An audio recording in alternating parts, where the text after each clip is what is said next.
क्या पटेल प्रहलाद भाई जो युति जो हो रही ने इस वक्त 8 ग्रहों, जब ये कोरोना हुआ था ना तब 6 ग्रहों की युति हुई थी, षड ग्रह जिसको कहा जाता है।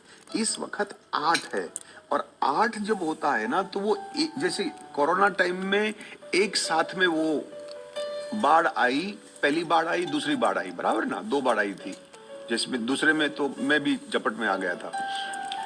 तो ये षड युतियों में हुई थी। बाकी जब 8 युति यानी 8 ग्रहों एक साथ में जब होता है ना तो वो एक साथ में नहीं होता। तो आप घबराओ मत कि ये 29 मार्च से शुरू होता है और वो 8 है ना एक साथ में, इसीलिए ये करीब करीब 2 साल तक रहेगा। तो आप समझ लीजिए ये मार्च से लेकर 2027 तक, इसमें ये 2 साल के अंदर घटनाएं घटेगी और इसमें ऐसी ही घटनाएं घटेगी भला कुछ कुछ तो, जहां अतिवृष्टि होगी, अनावृष्टि होती है, कहीं दुष्काल हो जाएगा। आप उत्तरकांड गोस्वामी जी के कभी उत्तरकांड देख लो तो उसने जब जब उन्होंने कहा कि सब जात कुजात भय मंगता, इसका अर्थ क्या हुआ? बोले अतिवृष्टि अनावृष्टि जब होती है ना तो जो भीख मांगे है वो तो भीख मांगेगी ही, बाकी जो समृद्ध लोग हैं वो भी भीख मांगेंगे। सब जात कुजात भय मंगता, क्योंकि ऐसा टाइम आएगा जब जब आपके पास रुपया है लेकिन धरती ने अन्न ही नहीं दिया तो तुम खाओगे क्या? इसीलिए गोस्वामी जी ने सब जात कुजात, तो ये 2 साल का है, ये घबराओ मत, ये एक दिन 29 मार्च को ही नहीं होने वाला है। यहां से शुरू होगा और फरवरी 27 तक ये चलेगा। तो इस बीच बीच में घटनाएं घटती रहेगी।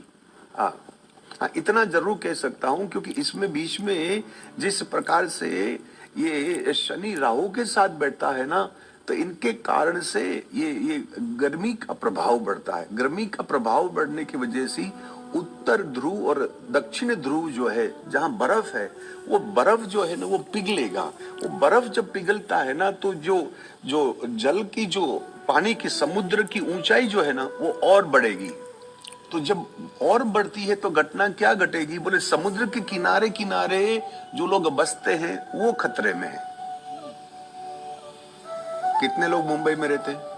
इसीलिए किनारे किनारे जो लोग बसते हैं, सिर्फ मुंबई नहीं, दुनिया में कहीं भी उत्तर ध्रुव और दक्षिण ध्रुव, ये गर्मी की वजह से होगा। और गर्मी जो है, सूर्य की द्युति जब बनती है तो आप देखोगे 2 साल में सूर्य में विस्फोट होने वाला है। विस्फोट में इसमें मतलब गर्मी का गोला जो होता है ना वो फूटेगा और वो कहीं ना कहीं इतनी तेज गति से निकलेगा कि जितने भी ग्रहों जो जितने भी हैं 12, इसी के ऊपर उनका प्रभाव होगा, जिस वजह से उत्तर ध्रुव और दक्षिण ध्रुव जो है वो पिघलेगा। तो अंग्रेजी में इसको सी लेवल कहा जाता है। वो सी लेवल जो है वो बढ़ेगा। इसीलिए हो सके तो वहां अब प्रॉपर्टी नहीं लेनी चाहिए, बस अंदर थोड़ा ले लीजिए तो कोई वादा नहीं है। हाँ, इसीलिए मैंने कहा था इसमें बचना है। तो मैंने 2 व्रत बताया था, ये करना है। एक जगह बताया ना तो कोई भाई ने आकर मेरे को, ये कब तक करना है? जब तक तू जिंदा है ना माई तब तक करना है, और क्या। हाँ, अब 2 दिन व्रत किया तो क्या बिगड़ गया भाई तेरा, मुझे बताओ। एकादशी का तो वैसे ही हम व्रत करते थे, फलियाहार की तो मना कहाँ करिए, फलियाहार तो आप कर सकते हो, अनाज नहीं खाने का है बस। हाँ, गुरुवार जो है तो गुरु जो है उसका और नमक के साथ बनती नहीं है, तो उस दिन आप जो है ना नमक नहीं ले सकते हैं, चाहे सिंधा नमक भी क्यों हो, तो सिंधा नमक आप नहीं ले सकते। कल गुरुवार है ना? हाँ, कल गुरुवार है। हाँ जी, तो थोड़ा मीठा खा सकते हैं, फीका खा सकते हैं, आप नमक नहीं करते।